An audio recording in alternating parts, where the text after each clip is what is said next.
Bueno, a ver, creo que un partido no que non entramos ben, é dicir, encaixar no minuto 6 na nosa situación na casa é complicado. Creo que nos refixemos ben hasta o descanso, que tuvemos algunha opción para empatar o partido, pero nos faltou un poquinho de, non sei se de pausa ou de calidad ou de acerto, non, para definir. No segundo tempo, trocamos un pouco o dibuixo para buscar extremos e creo que empezamos outra vez ben ou empezamos mellor que no primeiro tempo, con algunha opción para empatar, con entradas hasta a línea de fondo, con situacións de centro remate.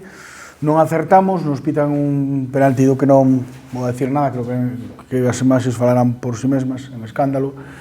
E co 0-2 prácticamente se pon imposible, máis un pouco xa co peso que tiña para todo o equipo o resultado, non? Pero, me parece que xeramos moito, pero que nos penalizan tamén os erros, que seguimos encaixando goles como do primeiro tempo en esta situación é imperdonable, así é complicado.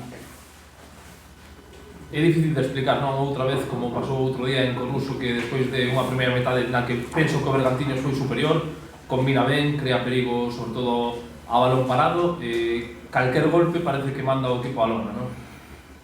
É que a mí o que non me gusta é poñer excusas, nin parecer que teño sempre o mesmo discurso, non? Eu creo que se ve un equipo que compite, que non é inferior aos rivais, pero que, pois eso, que na primeira, nos 5 minutos de partido encaixas ese gol, o que é psicolóxicamente para o equipo empezar outra vez por detrás, con un rival directo, todas esas cousas que é tan difícil de manexar no fútbol, non? Pero eu vexo o equipo que compite, que está nos partidos, que non é inferior, pero que non lle chega. Eso está claro que cando terminas unha primeira volta con 16 puntos, o último que hai que poñer son disculpas, non?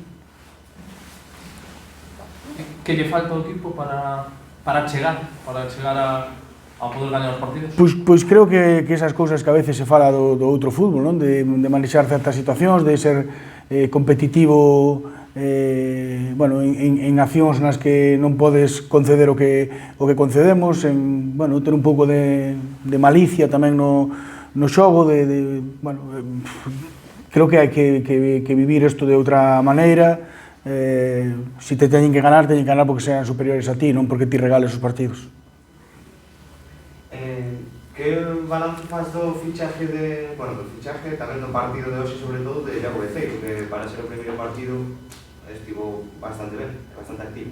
Sí, é un futbolista que dá moita mobilidade, moita presencia, que sempre quere estar desequilibrando con o sin balón, que fixo esforzos tamén para desmarques en profundidade de longo recorrido, que lle puxo toda a intención do mundo, que tuvo un par de situacións de gol, recordo unha ica zurda que lle pegou moi blandiño aí abaixo, para estar recién chegado creo que moi implicado e con ganas de participar e de darlle un plus ao equipo a nivel ofensivo.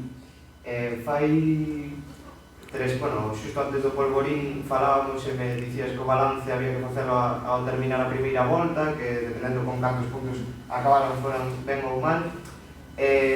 A imaxe que dá o equipo enche un pouco o vaso? Nada, non enche nada. É lamentable acabar con 16 puntos a primeira volta. Sei que non queres falar da acción do penalti, pero houve algún tipo de explicación do árbitro, do línea? Falarches con Sellés, aínda que non hai moito que falar, non? As imaxes... Non, con Sellés, eu vin ali onde está o línea, eu vin ali perfectamente que van duros dous ao balón e que intercepta, golpea claramente Sellés o balón, pero, falar agora de penaltis en esta situación e perdendo 0-2, que a mí o que menos me gusta é parecer que poño excusas ou que as culpas son dos demais. Está claro que é un erro bestial, pero estábamos perdendo igual 0-1 e non sabíamos como iba a acabar o partido, pero o error é de, non quero falar, de quitarlle o silbato durante uns anos. Nada.